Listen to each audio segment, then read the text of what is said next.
Hi, how are you? I'm so glad to be joining all of you, thousands of you. Welcome, welcome, welcome. Hi from Germany. Lauren Schutte, hi ho. Kay, hi. I'm so happy. Look at my flowers. Look at my flowers there. They're from Stephen Petrow, the author of this incredible new book that published today, The Joy You Make, and we're going to talk to him about how we can all access joy in our lives no matter what we are going through. And boy, oh boy, do we need that. I love this cover. I love him as a writer. We've become great friends.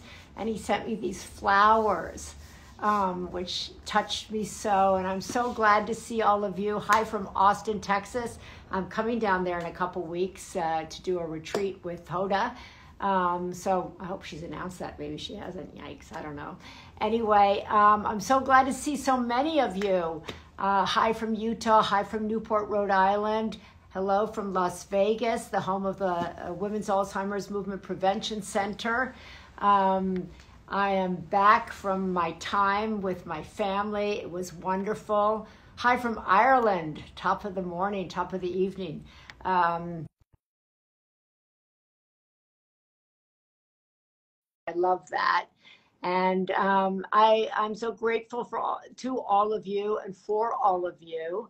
I hope all of you are subscribers to the Sunday paper, Home for a Meaningful Life. Every week we send right to your inbox ideas, thoughts, experiences from great architects of change who will help us all on our path to a meaningful life. So I hope you all register for that or subscribe for that. And I hope you all tell me how you're doing. Look at this. Look at you. Hampton, West Virginia, Georgetown, South Carolina. Are you all going to watch the debate tonight? Are you going to watch the debate tonight? I for sure am. I'm going to plop myself right down. I'm going to put some food on the table, the coffee table. I'm going to tell everybody to shush, and off we're going to go. We are going to watch it. And I'm really hopeful that all of us, I hope the debate will have record numbers because this is a record important election. And there you are, Stephen Petrow. Woo! Hello, Maria. Happy Pub Day to you. I know, to all of us. It is a family, it is a team. Well, and thank you so much for my beautiful flowers. Look there, look at that. I'm so grateful that you brought me such joy when I walked into my office this morning to see flowers, you know, right the path to a girl's heart. Well, Vinny said he knew what you love, so I'm glad he delivered. Thank you. Flowers in Beverly Hills, right? Right, that's right. That's right, Vinny, Beverly Hills Flowers. So tell me how you're feeling. So many people, Stephen, want to be able to write a book, dream of writing a book. How do you feel on this day, having published this beautiful, joyful book? It is called The Joy You Make. You can get it right now and make him a bestseller.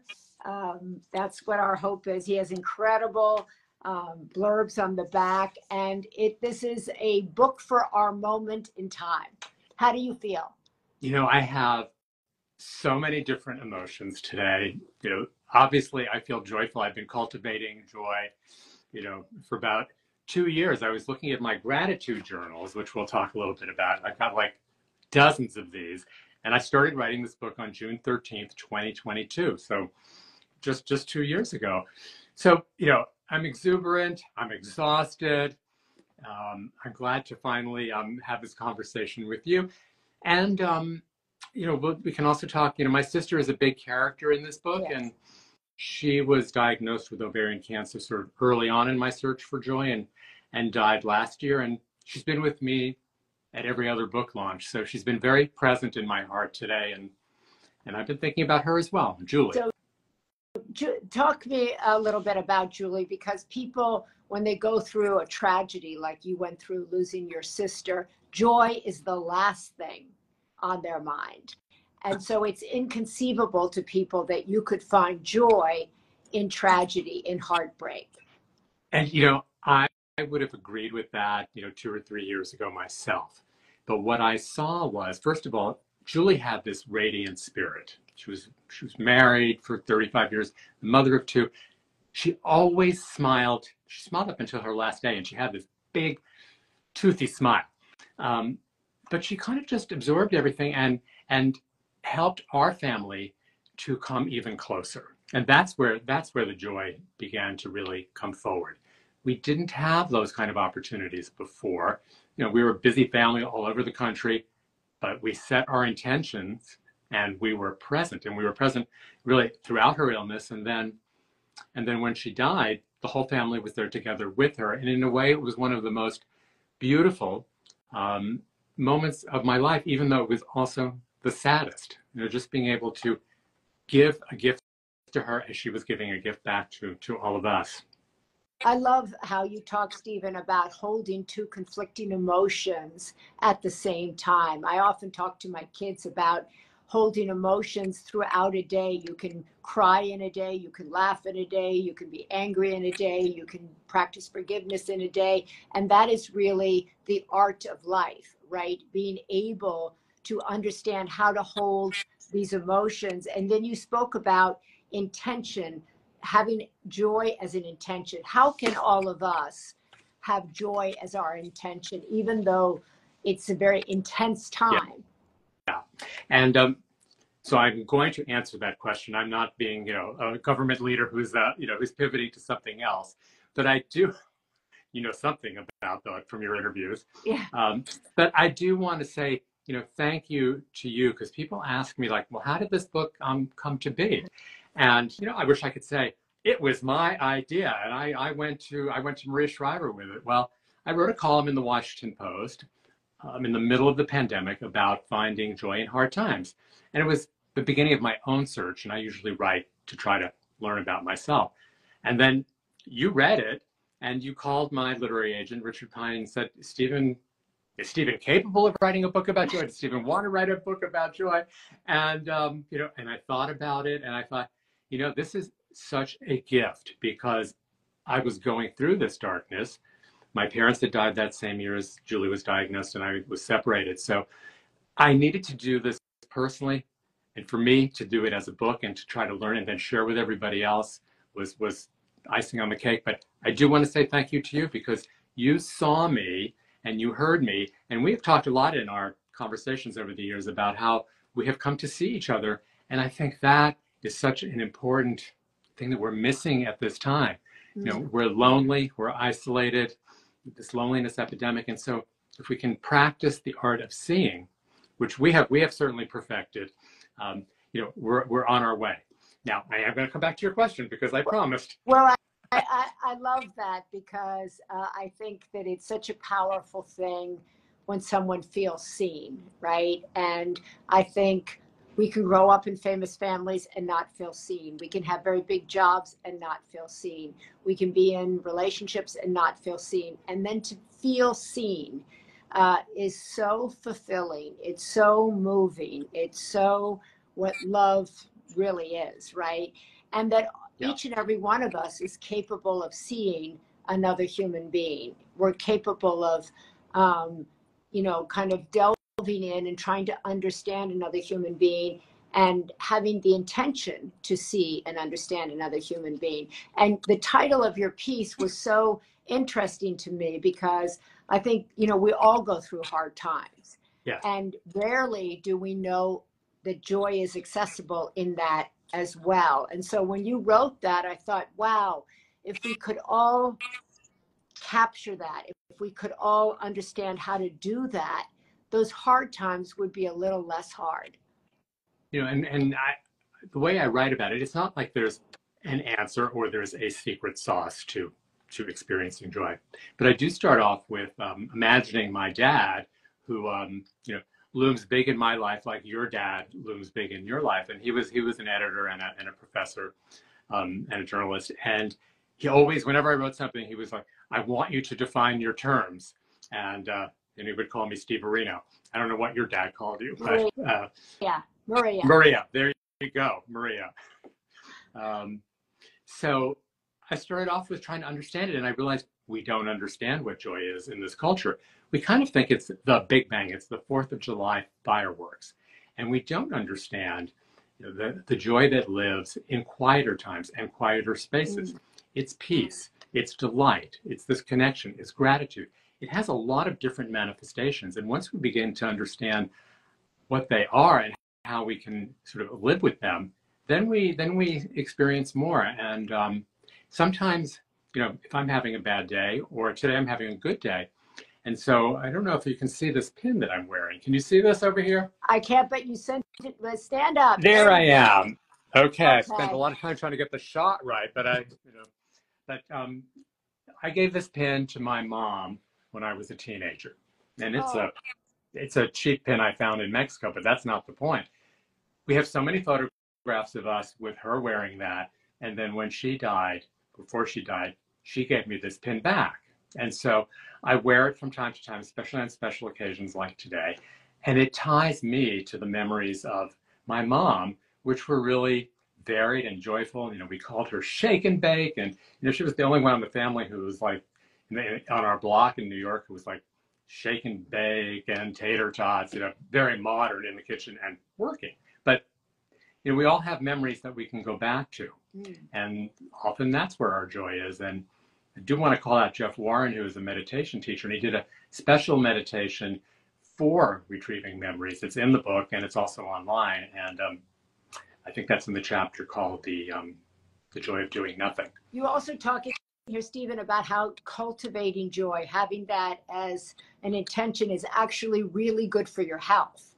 Yes. Talk about that, would you? Yeah, absolutely. And, in the same way that you and I have talked about how internalized aging is so bad for our health, when we think that getting older is a negative, and you've talked so much about radically reframing aging. We need to understand that we have all these physical aspects that come from feeling more buoyant. We have lower blood pressure, we have lower stress, our mental health is better. It's really amazing the kind of studies that have gone on now, and there's documented proof that joy is associated with better health and better mental health. So it's kind of all tied up together. So a couple people have said, well, how do I cultivate joy with hateful family members? How do I cultivate joy in these tough times? People are divided. People are mean. People are saying things to one another, especially on social media, that are anything but kind and joyful. So how do you cultivate joy in those trying times, or with trying friends and or family members? Yes, and we all have those. And I certainly have mine in my public sphere as well as some in my private sphere. We don't even really think about the concept of cultivating joy. And I write in the introduction that I was kind of known as this curmudgeon, as an Eeyore, a little bit always seeing the negative. And I'll be honest, I thought, I'm never going to change. That's who I am. But as we've seen with a lot of other characteristics, there is that possibility to change. Part of it's neuroplasticity, and our friend Martha Beck talks about that. Yeah. But we can cultivate change within ourselves. And, so how do we do that? First of all, it's a little bit of just acknowledging I can do that. Yeah. I had ordered a t-shirt that I wanted to wear today. And it says on it, choose joy. So many times in my day, I can go down this road or I can go down that road. And there's sun in this road and there's, a cloud over this one. And my natural tendency is to go to the dark side. But you can also train your brain to go to the other side. And another way to start cultivating is to do some real practical exercises. Like I talked about this gratitude journal. Yeah. Research scientists have said to us, if we do a daily gratitude journal for just 3 weeks, we will experience more joy. And so I thought I always like to embarrass myself, on a live stream. So I just thought that I would open this, and this is from, it's about 6 months in, this is 2017. And they're not really amazing things that I'm grateful for, but spin class, lunch with my ex-husband's nephew, pancakes, the gift of time, and writing my book. Those were over 2 days. And then I went to a deaf cafe, and I must have gotten something out of that. But we often think that we can't or we don't have things to be grateful for. And when you just sit at the end of the day, there are always things that are going to come to mind. And then you go to sleep in a much brighter framework. And there things happen according to the scientists. You know, I express every morning how grateful I am to just be alive, to be able to walk, to be able to see, to be able to hear, that my children are alive and healthy. These are things that I say every day to myself, and I thank God I have a strong spiritual connection, so that's very important for me. But I think that we often are raised to think, as I say, joy, happiness have to be these really big things. And what I like about what you're doing is telling us that each of us can actually practice this as an intention, that there's scientific proof behind it, that even in the darkest moments in our life, we can find something, whether it's the sun on our face, whether it's the greenery that we might be able to witness, that we can be grateful for, and then that can help us with the joy in our life. Another aspect of it is creating space or creating a little bit of time where you can let your mind wander and not be bombarded by all the stimulation that is in everybody's life. And I talk about the joy of the mundane. And my mother probably would strike me in the heart for this chapter, but because she was, when we were growing up, we didn't have a dishwasher for a while, and so she was doing all the dishes. And now I'm writing about, when you can make that choice to spend time and sort of make it this practice, putting the dishes in the water, they're warm, and you're just kind of focusing on that and each element and praying that you're not going to break something. But that's a time when you can let the mind wander and feel what is actually inside of you. Meditating is another way. Movement, going out on the dance floor. There are about, I think there are about 40 specific things I talk about in the book. And it's it's kind of my roadmap to joy, but not every stop is for everybody. And one of the stops is about getting lost and allowing serendipity to happen. And that might not be for everybody, but I think there's a lot in there for most people. I couldn't read somebody's name here, but she said that she was in the hospital for 6 months and she continued to try to choose joy. I couldn't see her name there, but I thought oh my God. I mean, that is so inspiring to me. And one of the other things that we were talking about last night is dinner is that there are so many people in our world that we can be inspired by, that we can admire, that are seeking to lift us up. And Stephen is that person. He wrote this book not only for himself, really, but he wrote it for all of us to share the practice, the intention, and how to cultivate more joy in these trying times. And I think that's so exciting, inspiring, admirable, beautiful. I'm so proud of you. I'm so proud of you doing this and putting this out in the world, because we can all use this. This is something we all need, particularly at this time when everybody's telling us, dislike this person, don't invite this person over because they want to vote for this person or that person. And, you're saying, find the good, find something that brings you joy, work at it. It's within your reach. And another important element is being vulnerable. And I'm gonna tell a little story that involves you and then me. So was it a month ago? You were up at 5 a.m. and you were baking a cake for one of your daughters. And I wrote you and I said, "Wow, you're so brave. You're doing an Instagram and you're not wearing any makeup." And I said, "You didn't put your face on." You said, "I don't have time to put my face on. I don't, And I kind of took that to heart, because I took that as a metaphor that we create all these masks. We have all this armor. We don't really have time to be wearing that armor. And so part of what I'm doing here is, it's not about showing your physical face, but it's going deeper, and each of us becoming vulnerable to the other. And that allows you to see me and then me to see you. And I had an experience, I guess it was 2.5 weeks ago. I was supposed to do this conversation with Martha Beck. Right. And I've been having a real wave of anxiety, and it was throttling me. And so I thought I was writing your producer, Madison, and then I was writing Sydney, that I needed to reschedule it. And I said why. I was really having just too much anxiety to do it. But I copied everybody on that thread. Fortunately, you were on break, so you did not get that. But then I was mortified that I had exposed myself. And what happened was some people that I didn't know on that thread and others that I did, they called me. They said, how can I help you? They said, I've had some of that same kind of experience. I'm with you. And all of a sudden I felt, oh, this is okay. And this is how we find each other. And there was like this ignition of joy within all of that. And it was really started awfully challenging for me.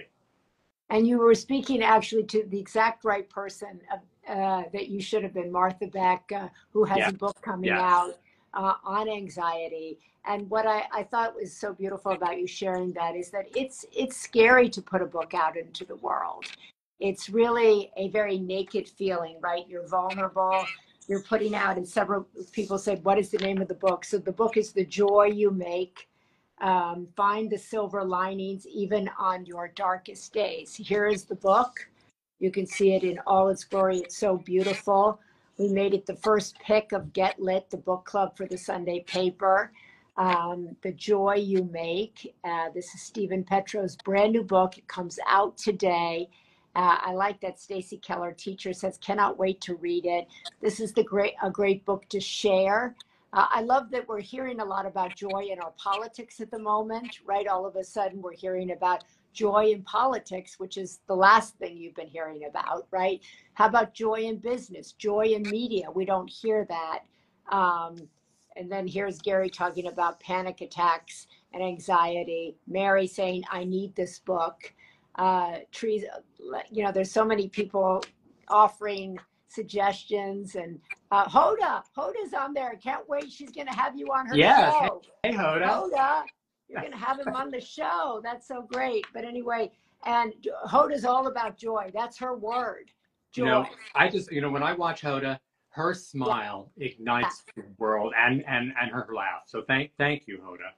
Yeah, Hoda's all about joy, joy, joy, and bringing it to other people. Yes, there she is. Hi, yes. She's all about joy. So this is a perfect book for Hoda. And I think the idea that, sometimes you look at people like Hoda and they're like so joyful and you're like, what's wrong with me? I'm not like that. But what I love about what you're saying here is that we can all get to these places. And what I really love is that we can get there even when we think, it's a disaster.